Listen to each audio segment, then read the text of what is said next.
Eu agradeço o privilégio que o seminário me dá de participar desta primeira conferência. E eu recebi a incumbência de trabalhar com a justiça do rei. Quando você trata de justiça ou fala em português justiça, você pode entender algumas coisas. Eu vou trabalhar com a justiça de Cristo ou do rei, se você quiser, em seu ofício sacerdotal, se bem que eu acho estranho o rei agir sacerdotalmente. Como disse o orador anterior, que por acaso tem o meu nome, quando ele falou que só o primeiro, antes de Abraão, o paralelo a Abraão, o Melquisedeque, foi sacerdote e rei, e foi tipo de Cristo. Então Cristo pode ser, mas são coisas diferentes, a realeza e o ofício sacerdotal. Mas quando você fala em justiça, você tem que lembrar de que ela significa três coisas. A primeira significa retidão. Um homem justo é um homem reto, isto é, um homem que anda de acordo com as prescrições divinas. Se der tempo, mexo nisto no final. A segunda significação de justiça é retribuição.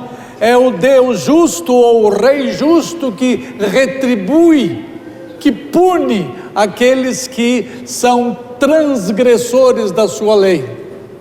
E o outro sentido, e eu vou tratar desses últimos dois, é pagamento. O segundo diz respeito ao juiz irado. E o terceiro diz respeito àquele que resolve assumir o débito do pagamento. Mas eu vou fazer algumas distinções no decorrer da minha palavra. Eu vou tratar o primeiro ponto que eu creio que seja importante, que a expiação é vicária. Vicária quer dizer, tem a ideia de substitutiva. Por exemplo, o vigário de Roma é o substituto de quem, reverendo? Ele diz que é de Jesus Cristo, não ele, a teologia de Roma. A ideia de vigário é substituto. Eles é que usurparam, um sentido errôneo, mas Cristo Jesus é o vigário nosso.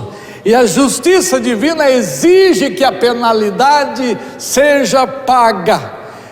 E o belo é que Deus aceitou que alguém tomasse o lugar e pagasse o preço em nosso lugar. Daí a ideia de substituição, de vicariato, que mostra ao mesmo tempo a justiça sendo feita e a misericórdia sendo mostrada. No final eu vou voltar a este ponto.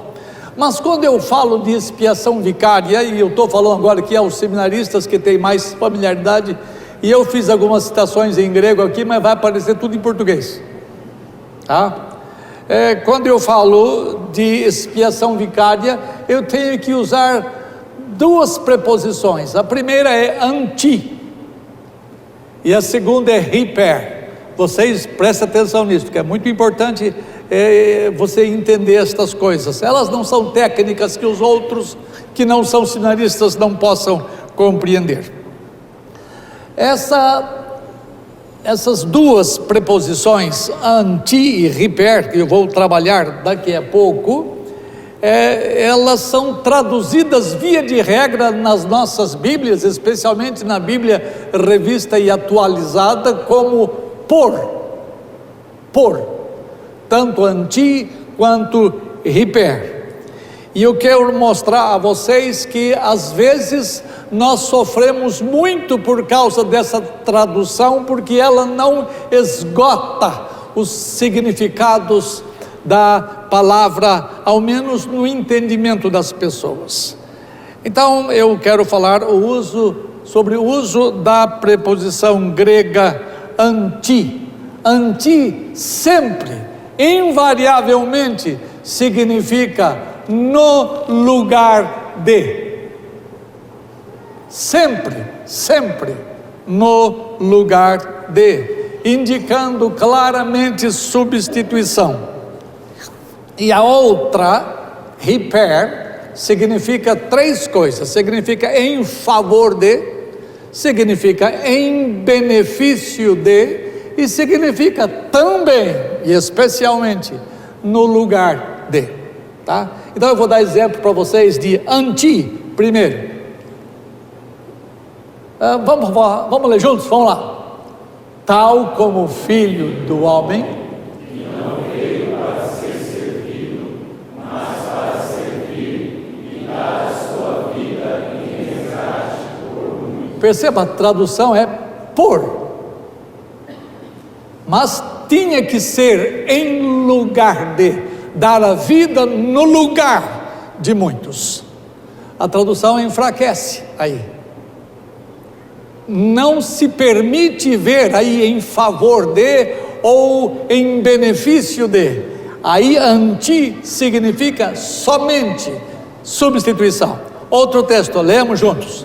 Pois o próprio Filho do Homem não veio para ser servido, mas para servir e dar a sua vida em resgate por muitos. Perceba que Jesus morreu por você. A ideia é que ele fez alguma coisa em favor de você, que tal? Você aceita? Não aceita? Então se lasque.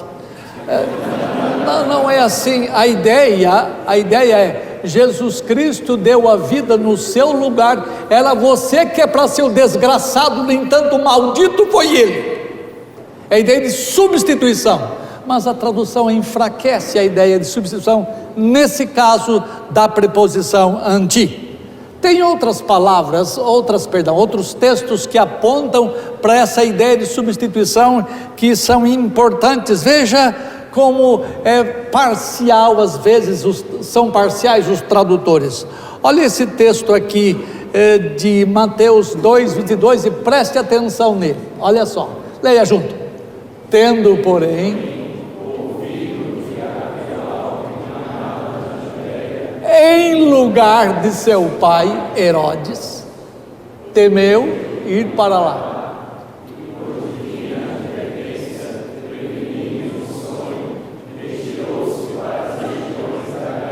Presta atenção, ali está em grego anti tu patros autu, quer dizer, em lugar do seu pai. E eles traduziram em lugar do seu pai. Eu pergunto, por que nos dois textos anteriores também não está?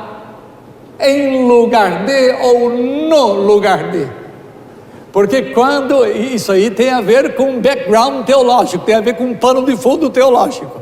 Porque quando você traduz no lugar de, não tem como escapar da eficácia da morte expiatória de Jesus Cristo.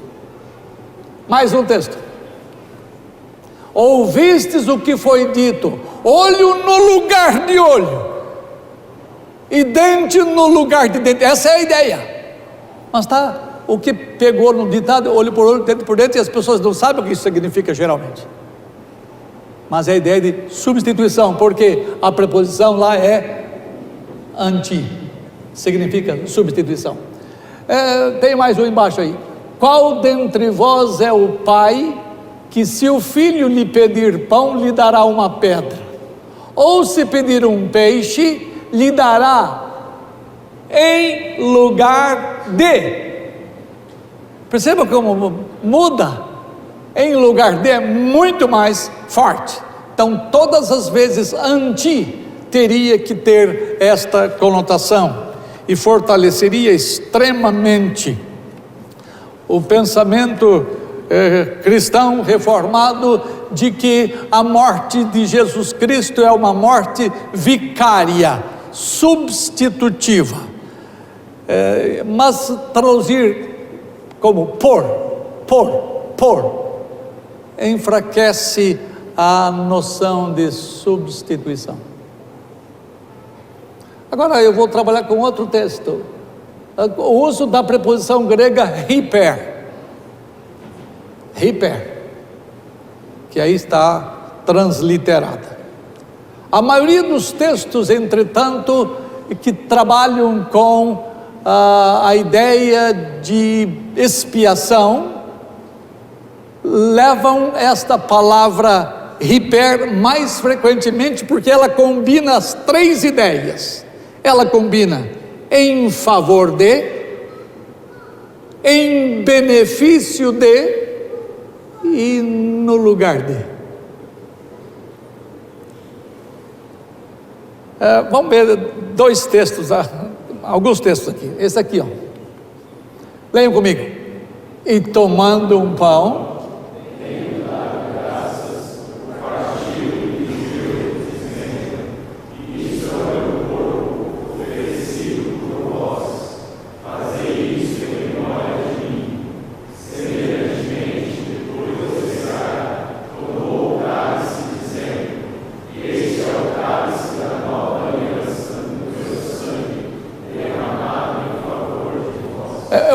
é a mesma preposição, ora traduzida como por, ora traduzida como em favor de. É errado traduzir anti como em favor de, mas não é errado traduzir hiper como por e como em favor de.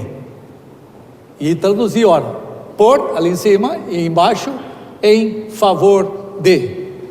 Mas você não pode deixar de lado a noção de substituição. Veja, e tomando um pão, tendo dado graças, partiu, lhes deu, dizendo: isto é o meu corpo que é oferecido no lugar de vós. É vocês que deviam ser picados, é vocês que deviam ser feridos pela ira divina, eram vocês que deviam sangrar, mas ele ofereceu-se no lugar de vós. Cabe perfeitamente a ideia. E a mesma coisa, e este é o cálice da nova aliança, no meu sangue derramado no lugar de vós, não simplesmente em favor de vós, nem simplesmente em benefício de vós. Veja esse outro texto aqui. Ninguém tem maior amor do que este, de dar a alguém a própria vida, novamente em favor de. Os caras não traduzem no lugar de, porque é muito mais forte. Quando você traduz só em favor de, o que é certo, e em benefício de, também é certo nesse caso, mas não traduzem nunca, quase nunca em lugar de, porque isso fortalece a posição de que a expiação de Cristo é eficaz. Nesse texto, portanto, em favor de faz justiça, mas você não pode simplesmente esquecer o significado de em lugar de. Mais um texto aqui, ó. Aquele que não poupou o seu próprio filho, antes, no lugar de todos nós o entregou. Mas eles não traduzem assim. Isso é uma questão de... É errado traduzir por, não é errado, mas é a maneira mais suave de tentar traduzir o texto sem assumir qualquer compromisso reformado que afirma a eficácia da morte de Cristo. E se ele morreu por todos, todos são salvos. Mas a ideia é em favor de, a ideia é em lugar de. Às vezes dá para você escapar e dizer assim: não, ele deu, você não quer, fica sem. A morte de Jesus também foi no lugar de, amigos, não foi somente benefício, não somente em favor de, mas no lugar de. Esse texto eu já citei, 8:32, eu vou agora em Romanos 5, 6 a 8.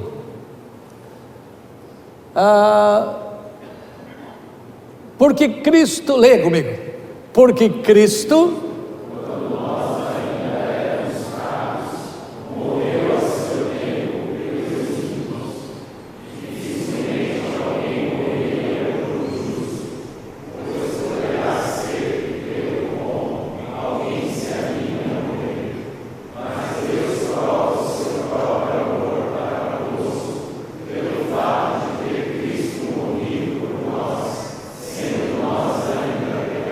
Dificilmente alguém morreria no lugar de um justo, pois poderá ser que pelo bom ou no lugar do bom, alguém se anime a morrer.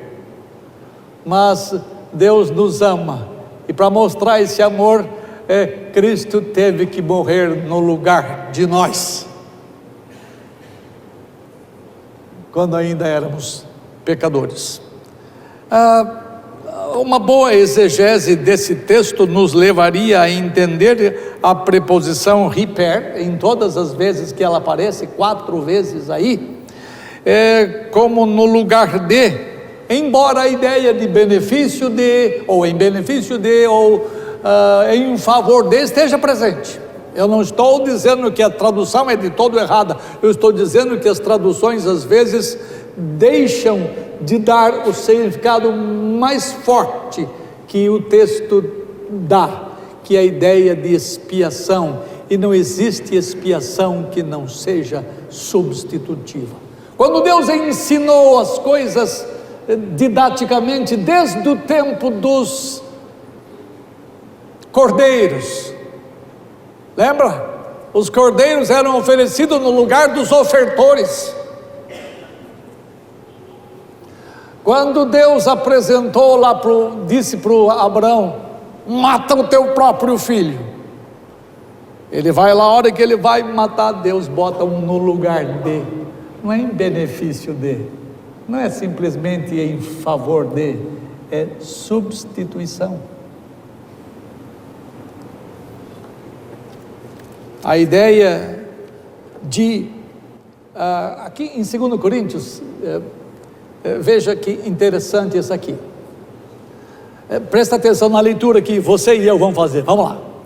Pois o amor de Cristo nos constrange, julgando nós isto: um morreu por todos, logo todos morreram, e ele morreu por todos, para que os que vivem não vivam mais para si mesmos, mas para aquele que por eles morreu e ressuscitou. Meu irmão, a ideia de favor, ou em favor de, ou em benefício de, está descartada nesse texto, ou estão descartadas. Por quê? Olha lá, pois o amor de Cristo nos constrange, jogando nós isto: um morreu, logo todos morreram. Como é que eu posso morrer? Como é que todos por aqueles por quem ele morreu terem morrido? Como é que todos morreram? Porque a ideia é de substituição, a ideia é de vicariato, e você não pode fugir disso. Está descartada a ideia de em favor de, em benefício de nesses textos, porque se um morreu no lugar de todos, a conclusão lógica: todos morreram. Se um pagou o pato por todos, todos têm a sua conta paga, todos têm a sua dívida paga. Essa é a ideia de substituição que vários textos apresentam e que, vez por outra, nós negligenciamos. Veja um outro texto aqui, interessante. Vamos prestar atenção na tradução, vamos lá. De sorte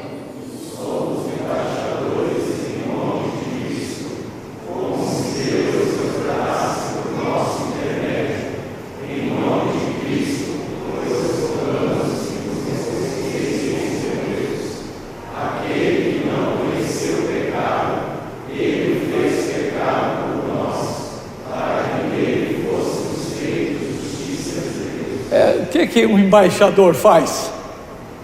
Ele representa o seu país, ele está a mando do seu governo, e ele age em nome do seu governo. Então, Paulo, escrevendo aos Corintianos, disse assim: vocês não gostaram?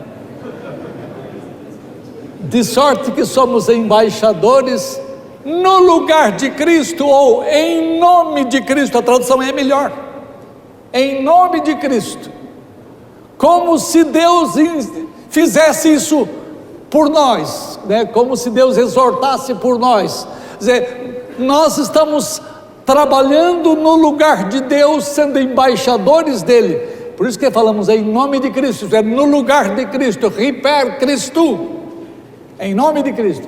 Aí fala, pois, em nome de Cristo, pois, isto é, no lugar de Cristo, nós rogamos que vos reconcilieis com Deus, porque aquele que não conheceu o pecado, Deus o fez pecado em nosso lugar, para que nele fôssemos feitos justiça de Deus. Não há lugar para em favor de, não há lugar para em benefício de.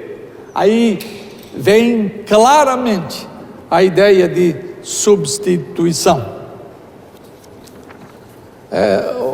Portanto, essa expressão em nome de Cristo deve ser entendida no lugar de Cristo. Em nenhum caso nesses versos últimos o sentido de fazer alguma coisa em favor de ou de vantagem está colocada. Agora, curiosamente, neste outro verso aqui, eles traduziram certinho. Eu não sei, devia ter algum reformado que traduziu essa parte, porque, olha só, Cristo nos resgatou da maldição da lei, fazendo-se Ele mesmo maldição em nosso lugar. Perceba que a palavra é a mesma, a preposição é hiper, em nosso lugar. Perceba como a mesma palavra é traduzida de várias maneiras. Uma atenua a ideia de expiação, aliás, não nega, mas torna um pouco mais light, e mais algumas falam com uma clareza maior. Tornou-se maldição em nosso lugar, porque está escrito, maldito todo aquele que for pendurado no madeiro. Você e eu devíamos ser malditos de Deus, mas porque Ele nos substituiu, você é bendito dele.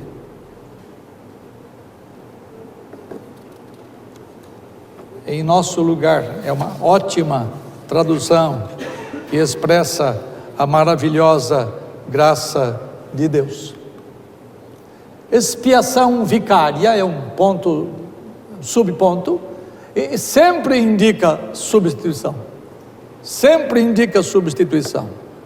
Uma pessoa vicária é aquela que toma o lugar de outra, fazendo o serviço no lugar de outro. O homem é o transgressor, mas Deus aceita, isso aqui que é a beleza, Deus aceita que outro substitua. Na lei é uma impossibilidade, na lei judaica, na lei cristã, só podia haver substituto, hoje na nossa lei, só pode haver substituto na justiça em casos de, porque ninguém quer ficar sem. Não pode um inocente morrer no lugar de pecadores. Mas Deus aceitou. A nossa morte é considerada também pagamento, é alguma coisa comercial. Tem que haver pagamento. Só que Deus não aceita pagamento de devedor, porque você não dá conta de pagar. E vou mostrar daqui a pouco. Então Ele aceita que outro seja, o meu orador antecessor disse que aquele texto que Ele é nosso fiador. Fiador é aquele que assume as responsabilidades legais de outro. Então Cristo assume o pagamento, responsabiliza-se pelo pagamento, substituindo-nos nessa tarefa impossível. E é nessa hora que a misericórdia divina é claramente vista na expiação vicária. Não existe na expiação pessoal, e eu vou falar dela daqui a pouquinho, não existe na expiação pessoal a ideia de vicariato, porque é pessoal, você fez, você paga. E na vicária Deus aceita que outro tome o lugar, daí a ideia de vicariato. Não há nenhuma incompatibilidade entre misericórdia e justiça. Os adversários da expiação vicária, que são os arminianos, eles objetam dizendo assim: se Deus insiste na satisfação da justiça por permitir que o seu filho sofra no lugar de pecadores, onde está a sua misericórdia? A misericórdia está no fato de Deus providenciar alguém que paga a conta. Essa é a misericórdia. Quando você fala, você pega aquele texto de Lucas, que trata da oração eu não sei se é 1,73, se eu não me engano, que fala que por causa das suas muitas misericórdias, Deus enviou o seu Filho. Então a vinda do seu Filho é a expressão da misericórdia de Deus. Deus aceita que só o seu Filho pague. Isso é justiça, alguém tem que pagar. Deus não é brasileiro, se bem que está começando a mudar com a República lá de Curitiba, né? Quem faz paga. Mas até pouco tempo todo mundo pintava e bordava, ninguém pagava nada, tudo virava pizza. Mas com Deus não tem pizza. Deus não gosta desse troço. Deus ama a justiça, porque Ele é santo, porque Ele é absolutamente puro e justo. Ele tem de necessidade de punir pecadores, é necessário. Se Deus não pune pecadores, Ele nega-se a si mesmo. Mas quando Deus decreta assim, vai ser punido, ao mesmo tempo eu arranjo quem pague, eu arranjo um substituto. Isso é amor dele, isso é compaixão dele conosco, livrando-nos da punição e punindo o seu próprio Filho. Ele não poupou o seu próprio Filho, antes por todos nós o entregou. Agora esse verso aqui é meu, para que Ele pudesse nos poupar.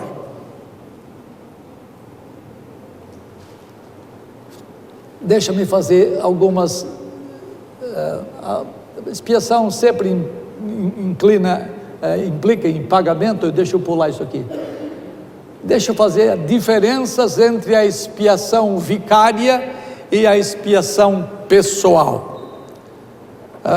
4 diferenças. A primeira, a expiação pessoal é apresentada pela parte ofensora, os homens, enquanto que a expiação vicária é apresentada pela parte ofendida. Quem é? Deus.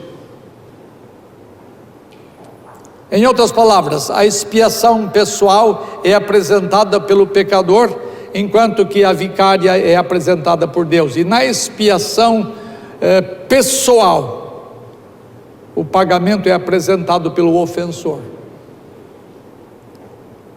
Vocês já pensaram, se vocês tivessem que pagar a conta dos pecados de vocês, você ficaria igual os antigos vão entender a minha linguagem aqui, porque eu sou antigo. Lembra quando você comprava uma casa pelo BNH, você pagava, e quando você ia ver a conta, a sua devia mais do que no começo. Depois de pagar, por quê? Porque nós não somos capazes de satisfazer as exigências divinas. Então, se você fosse designado por Deus para pagar as suas próprias contas, você nunca satisfaria as exigências divinas e continuaria sendo um devedor para sempre e sempre. Por isso que as punições eternas não são coisa demasiada de Deus, porque é punição feita por quem é devedor, e é devedor, e é devedor. A punição eterna, portanto, não é uma punição excessiva, porque aqueles que estão pagando os seus próprios pecados, naquilo que eu chamei, na verdade é William G.T. Shedd que usa essa expressão, expiação pessoal, é uma expiação que não termina de pagar nunca. Na expiação vicária, Deus é o ofendido, é contra Ele que o pecado é cometido, e é Ele quem proporciona a expiação para que a penalidade seja retirada de sobre o pecador e transferida para o vigário, para o substituto. Segunda coisa, a expiação pessoal é efetuada pela criatura caída. A expiação vicária é feita pelo Criador Santo. A expiação feita pela criatura caída pode nunca pode causar nenhum resultado positivo.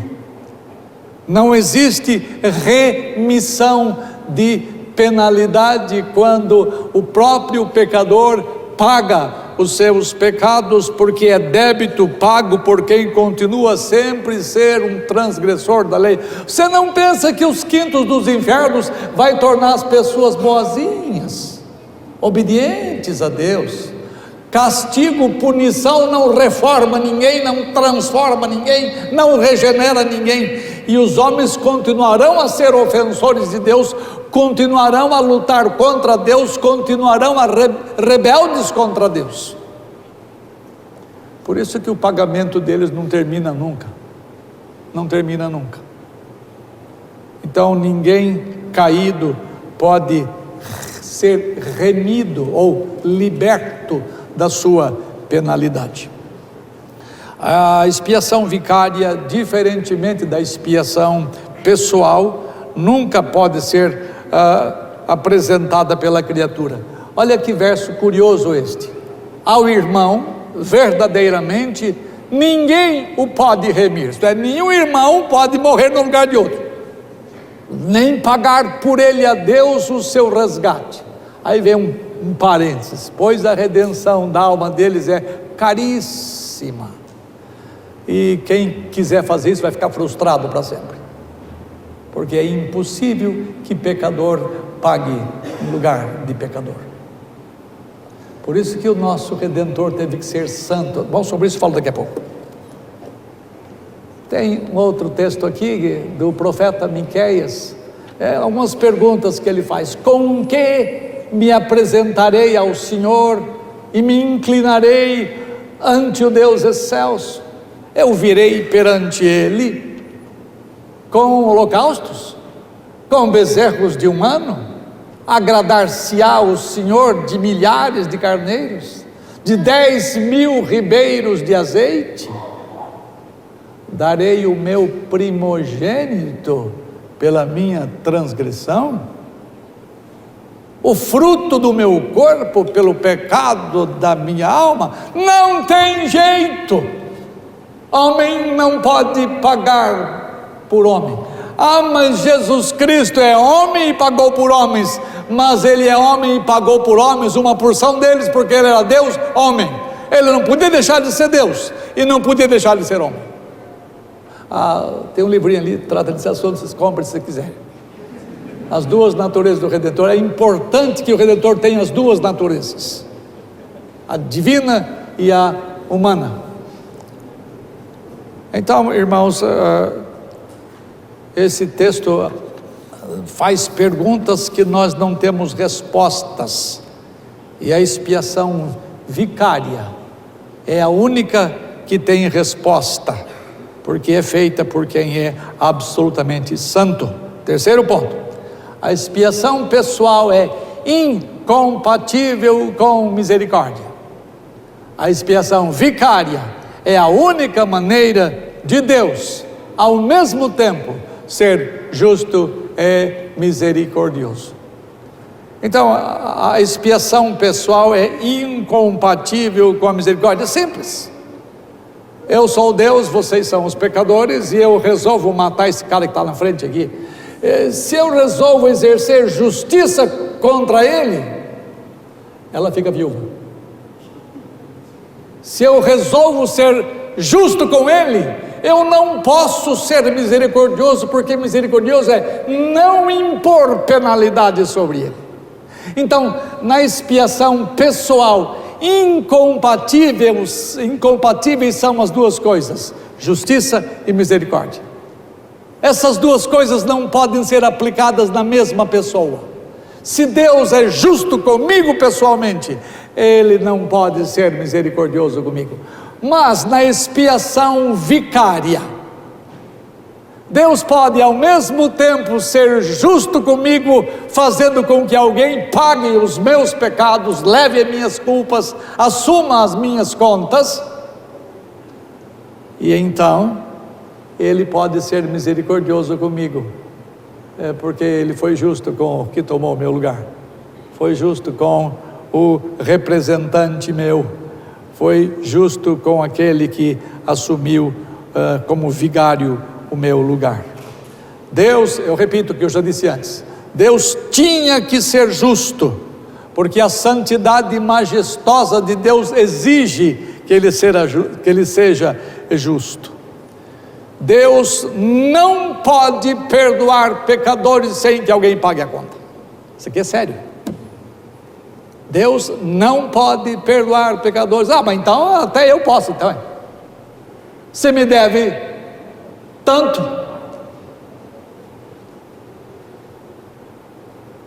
E eu vou cobrar de você esse tanto. Só que você não dá conta de pagar. E se você não dá conta de pagar, e eu quero perdoar, o que é que eu tenho que fazer? Perdoar significa assumir o prejuízo. E Deus assumiu o seu prejuízo. Ele pagou a conta. Quando você quiser perdoar alguém, olhe dessa perspectiva. Alguém ofendeu você, alguém machucou você fortemente, e você pensa assim: se esse cara não vier aqui, ajoelhado, pedir perdão para mim, eu não vou perdoá-lo. Não é assim que você faz? Geralmente? Pois acontece muitas vezes. Aconteceu isso comigo. Tem uns caras que me ofenderam muito violentamente há alguns anos atrás. Nunca vieram pedir perdão. E eu lutava contra esses caras. Eu até queria que o avião deles caísse. É um meio de mostrar a minha justiça. E eu pensei seriamente nisso. Por que Deus não leva esse cara? Mas Deus tem me ensinado, isso é um processo longo, que se você quer perdoar alguém, você tem que assumir o prejuízo e olhá-lo como se ele nunca tivesse feito nada para você. E Deus faz isso com você. Deus olha você como se você nunca tivesse feito. Sabe por quê? Porque alguém pagou a conta. Deus é santo, justo, Ele não pode ficar sem que a justiça seja feita. A beleza é que Ele arranja alguém que estabeleça a justiça, alguém que pague a nossa conta. Por isso que Deus perdoa. E a Bíblia fala para você perdoar como Deus em Cristo vos perdoou. Deus não pode perdoar sem que os pecados sejam pagos. E Deus assumiu a conta. Por que assumiu a conta? Ele arranjou um outro. Esse outro não era nada mais do que o próprio Deus fazendo-se carne. Ele veio do seio do Pai, é alguém da mesma natureza. Se Deus arranjasse um outro ser, ele seria injusto. Mas Ele arranjou alguém dentro dele, da própria essência dele, da própria natureza dele, para poder pagar. Então Ele não foi injusto com Jesus Cristo. Ele foi amoroso conosco na providência de um Redentor em nosso lugar. Deus não anistia ninguém. Eu costumo dizer isso aos meus alunos. Deus perdoa. Anistiar significa ignorar a penalidade. Vocês se lembram em 85, quando ainda era presidente da República, o Gonçalo de Cavallo Figueiredo, lembra? Presidente Figueiredo. Numa época do seu governo, ele anistiou todas aquelas pessoas que cometeram crimes contra o governo. Ele decretou anistia. Anistia significa: abra a porta da cadeia, todo mundo sai, ninguém mais deve nada. Vamos, eu ignoro penalidade. Deus é santo, Ele não é João Figueiredo. Ele não ignora penalidade. Deus faz com que a penalidade seja paga. E então Ele perdoa. Porque Ele é o arranjador, o orquestrador desse plano fantástico de poder ao mesmo tempo ser justo e misericordioso. Quarta coisa, a expiação pessoal é incompatível com a vida eterna do pecador, e a expiação vicária obtém a vida eterna para o pecador. O que eu vou falar aqui em 3 ou 4 frases, devia ser feito num curso, e Reverendo Heber Júnior fez sua tese de doutorado, em algum sentido, mexendo com este assunto, sobre estas palavras que eu acabei de lhes dizer. A expiação vicária, ou melhor, a expiação pessoal é incompatível com a vida eterna do pecador, porque vida eterna só é conseguida através da obediência ativa. Depois vocês perguntam para o professor o que é isso. Ou seja, a vida eterna é conseguida quando você preenche todos os requisitos, obedecendo todos os preceitos da lei, sem tropeçar num deles sequer, porque se você obedece 999 e só esquece de um, você está lascado, porque exige a obediência plena à lei. Então você consegue vida eterna. Isso é bonito. Se um dia você quiser estudar esse assunto, eu trabalho com esse assunto na doutrina da vida eterna e da salvação. É uma coisa muito bela isto. Mas a expiação pessoal é incompatível com isto, porque o pecador não dá conta de obedecer a Deus, de cumprir sequer um só dos seus preceitos. Na expiação vicária, diferentemente, ela é compatível com a vida eterna, porque o substituto deles, o vigário deles, não somente sofreu as consequências do pecado, sendo judiado, sendo maltratado e morto por nossos pecados, mas esse substituto, para poder morrer, para poder fazer o que ele fez, ele teve que ser obediente em todas as coisas. Ele não pisou nunca na bola, ele nunca transgrediu o mandamento de Deus. É por isso que Deus o aceitou para ser o substituto seu. Deus aceitou alguém absolutamente santo. Então ele pode não somente pagar a pena dos seus pecados, salvando você da ira de Deus, mas com sua obediência ativa, ele então faz com que você tenha a vida de Deus. Em você acontece o seguinte: quando você tem esse substituto, tanto na obediência passiva como na obediência ativa, você é salvo, mas a sua salvação começa a existir, começa a funcionar quando Deus vivifica você, quando Deus dá vida a você. E Deus dá vida a você por causa da obediência ativa de Cristo, ou seja, obedecendo todos os preceitos. E Deus livra você da ira vindoura por causa da obediência passiva, isto é, o fato de Cristo ter sofrido por nós, tendo sido morto por nós, quando todos éramos pecadores. Há muitas coisas que lhes dizer nesta matéria. Falta-me tempo e eu quero terminar mostrando a importância tremenda destas coisas a vocês. Eu vou terminar no começo.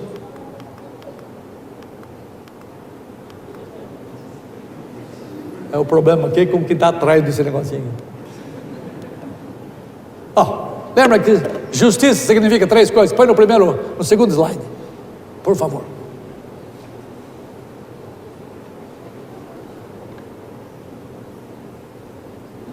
Ok.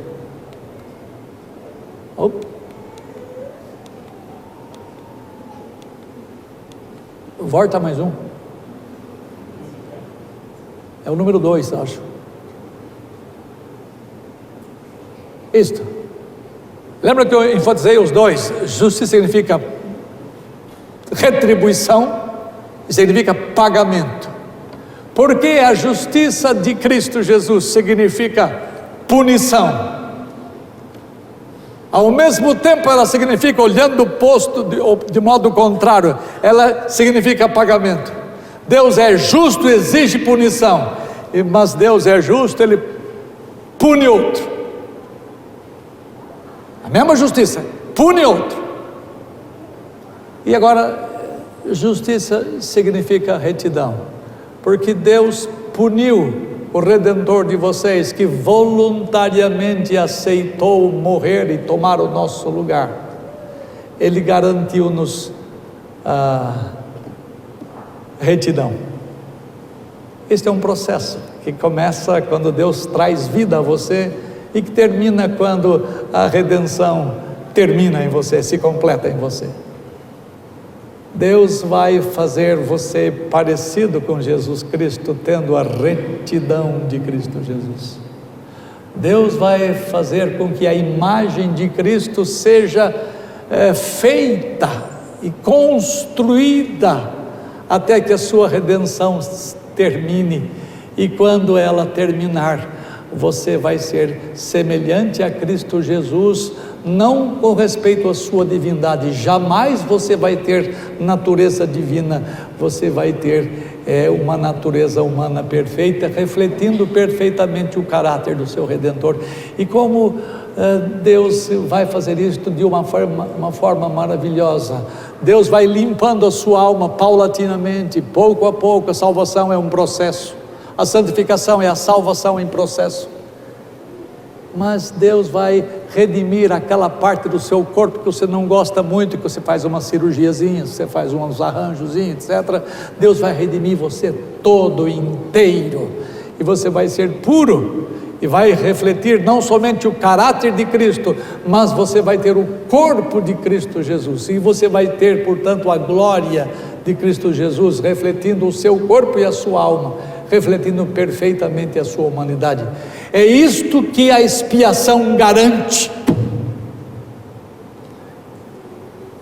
O expiador, ele obedece passivamente, ou seja, ele sofre as consequências todas do seu pecado, mas ao mesmo tempo ele pode sofrer as consequências todas do seu pecado, porque ele foi autorizado e foi aceito como substituto, porque ele não tinha mácula nenhuma, mancha nenhuma. Deus não aceitaria nunca que você morresse no lugar do seu filho, ou da sua mãe, ou da sua avó, ou da sua sogra. Deus me livre. Brincadeira, a minha sogra foi muito boa. Deus aceita que somente o seu Filho Jesus é que tinha autoridade para isto. Somente Jesus Cristo. A Ele seja a honra e a glória pelos séculos dos séculos. Digam comigo, amém.